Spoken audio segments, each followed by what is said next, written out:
Donald Trump decided to double down, triple down, and quadruple down on calling Obama the founder of ISIS. Let's watch. Last night, you said the president was the founder of ISIS. I know what you meant. You meant that he created the vacuum. He lost the peace. No, I meant he's the founder of ISIS. I do. He was the most valuable player. I give him the most valuable player award. I give her, too, by the way. But he's not sympathetic to them. He hates them. He's trying to kill them. He was the founder. The way he got out of Iraq was the founding of ISIS. They screwed everything up. You don't get any argument from me, but by using the term founder, they're hitting with you on this again. Mistake? No, it's no mistake. Everyone's liking it. I think they're liking it. I give him the most valuable player award. And I give it to him, and I gave a co-founder to Hillary. I don't know if you heard that. Yeah, I did. I played it. I gave her the co-founder. I know what you're arguing. Let me ask you, do you not like that? I don't. I think I would say they lost the peace. And Obama and Hillary Clinton, the founders of ISIS. They're the founders. In fact, I think we'll give Hillary Clinton if you're on a sports team, most valuable player, MVP. You get the MVP award. ISIS will hand her the most valuable player award. Her only competition is Barack Obama. You said it repeatedly. President Obama is the founder of ISIS. He's the founder. He founded ISIS. Do you think it's appropriate to call the sitting president of the United States the founder of a terrorist organization that wants to kill Americans? He was the founder of ISIS, absolutely. He was the founder, absolutely the founder. In fact, in sports they have awards. He gets the most valuable player award. Him and Hillary, she gets it too. I gave them co-founder, if you really looked at the speech. I think you probably did. But he and Hillary get the most valuable player award having to do with Iraq and having to do with the ISIS situation, or as he would call it, ISIL.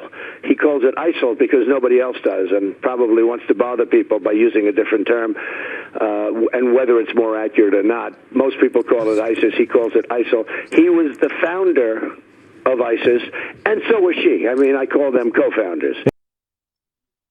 He's imploding right in front of our eyes. He's absolutely imploding. I love how Hugh Hewitt offered him an out. He gave him a clear out. He's like, no, I get what you're trying to say, but the way you're wording it isn't exactly right. You're trying to say that because he withdrew from Iraq, okay, that left a vacuum, and then that vacuum was filled by ISIS. So, he helped create them or give them a safe haven, and Trump's like, no, fuck your nuance. Not interested in nuance. He's the founder. Hewitt's like, no, that's not exactly correct. That's a little bit off, and here's how that's off, and let me try to help you out here. I'm throwing a softball down the center of the plate, bitch. Shut the fuck up and accept it. He's like, no, he's the founder. I said the founder. Do you understand? Founder. And then it kept getting worse and worse. He keeps repeating it over and over. Okay, guys, this is doing damage. It really is, because, and this is anecdotal. I understand that, but the polls are backing this up too. And I've gotten multiple tweets, again, although that's anecdotal as well. But, now there are people who are right-leaning, who are diehard Republicans, who are like, no, this guy's stupid. This guy, he's an idiot. When you say something like, the current president of the United States of America is the founder of ISIS, the worst terrorist group on the planet, and you repeat it over and over and over, that rubs him the wrong way, man. And look, understand something. So you guys are well aware, because you listen to this show, that if you take out the word founded and you put in the word helped create more, that's words, you put in helped create more jihadists, well, then the statement's just true. You could say, look, with Bush's foreign policy and the neocons, and then yes, with Obama and the subsequent decisions, their drone program, which kills 90% civilians, there are 7 different interventions, all these different things, Guantanamo still being open, so on and so forth. These things helped create more jihadists. That's a nuanced point. That's an accurate point. You guys know that's true. I know that's true. But a lot of people don't even know or wouldn't even acknowledge that aspect of this. So if people won't acknowledge that as true and is saying that is already taboo because it sounds like, oh, you're putting the blame on America for the worst terrorist group on the planet, then there's no way that saying something which is objectively false, like Obama is the founder of ISIS, there's no way they're going to view that as legitimate and genuine and okay and a sane thing to say. And understand also, he keeps saying, oh, the Iraq. That's why he's the founder, because of Iraq. You idiot, Obama voted against the Iraq war. He was against the Iraq war. Well, I don't think he voted against it because he wasn't there at the time in Washington, but he was against it. He's on the record as being against it. So when you say that, it makes no sense. And then notice Trump contradicts himself. So I was against Iraq. Well, so was Obama. He was against the original Iraq war. But then he goes on to say, well, no, it's because he withdrew. That's why you blame him for ISIS. That's why he's the founder of ISIS. Wait, which is it? Are you for it or are you against it? You're saying you're against. And then when Obama is like, okay, let's draw down, all of a sudden you're blaming him for drawing down. Well, isn't that what you want to do? So he did the same thing you would do, and all of a sudden you're blaming him for creating ISIS. Are you going to blame yourself for creating ISIS? Guys, there's a quote from Trump in 2007 where he's asked, he was on CNN at the time. They're like, what do you make of Iraq? He's like, we should get out. They're like, how do you get out? He's like, you get out by getting out. They're in the middle of a civil war. We're obviously not going to make it any better. What are we, crazy? We got to get out now. That's exactly what, and Obama didn't even totally get out. He just drew down dramatically. But so Trump would have gone even further. And by the way, once you do the Iraq invasion, whenever you draw it down, it's going to go to hell and you're going to have terrible groups take over. The question is, do you want to rip off the Band-Aid quickly, or do you want to wait another 10 years, 20 years, 30 years, waste more U.S. resources and lives, and then pull off the Band-Aid and still have those bad groups fill the vacuum? Once you do the invasion is the original sin. After that, it's going to go to shit no matter what.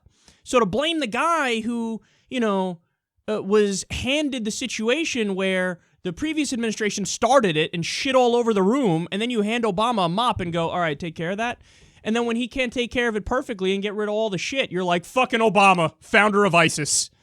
It just doesn't make any sense. It's a stupid thing to say. And again, I was even more fair to Trump than most people. Most people on this point, what did they say? They said, oh my God, bringing in Hillary and saying Obama, and they act like, if you change the wording a little bit and clean it up, that it's still not true. No, that's wrong. So with Hillary Clinton, yes, she voted for the Iraq War. The Iraq War did topple Saddam, did create that vacuum, did make it so that you set the table and lay the groundwork and the framework for ISIS to rise out of that. So there's a grain of truth in saying Hillary Clinton's policy decisions helped, lay the groundwork that ISIS took advantage of. That's a fair statement to make. So I'm fair to him in that respect, but when you keep repeating, no, they founded it, founder, co-founder, that's stupid, that's not landing, and that leads to the final point on this, which is, I know this is a conspiracy, I know you can't prove this, and this is reading between the lines, but it really does feel like right now he's trying to throw the election. That is what it feels like. Now understand, we covered multiple stories about people who used to be in the campaign who came out and they were like, he didn't expect to get this far, man. He did not expect to get the GOP nomination. He did not expect to, at certain points in the general election on 2 or 3 separate occasions, be leading in the average of polls, which wasn't that long ago. Now he's down a pretty significant amount. But he didn't expect it. So what do you do when you're in that situation? You don't really want the job. I mean, you could just fucking implode and say ridiculous things and hope that gets it so that you go down in the polls and then you lose the election. Now, again, that is a conspiracy theory because knowing Trump's ego, I feel like whenever anybody tells him no, and there's evidence of this, he's like, well, no, now I'm going to do it. So people tell him, come on, dude, you can't be president. He's like, oh yeah? Watch me. I'll do it. So it's still overwhelmingly likely he does want to become president, and he's just fucking stumbling all over the place and making an ass of himself, and he has no more coherent strategy, and he's just saying whatever comes to his mind, and he has no filter, and people are starting to not like that now. But it is also possible that he's like, ooh, I'm a little in over my head here. How can I get out of this? I don't know. Let me repeat a super dumb line over and over and over and double down on it, triple down on it, quadruple down on it, and lose a lot of people who would have voted for me or would have been sympathetic to me in the first place.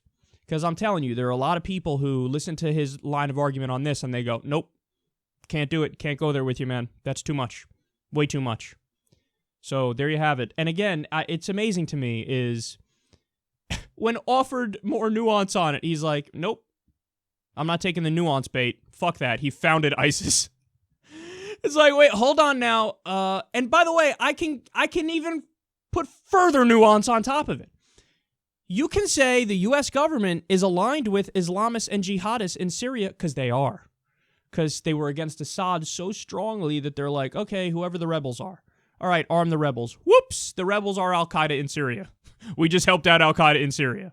We have a track record of doing that. Reagan armed the Mujahideen, who later became Al-Qaeda and the Taliban, because they were fighting the Soviet Union at the time, arming the worst people on the planet. We're still like this with Saudi Arabia, doing billion-dollar weapons deals with Saudi Arabia. We covered that on the show yesterday. Yes, that is aiding jihadists and Islamists and bad people. Wahhabi maniacs, fundamentalist Muslims.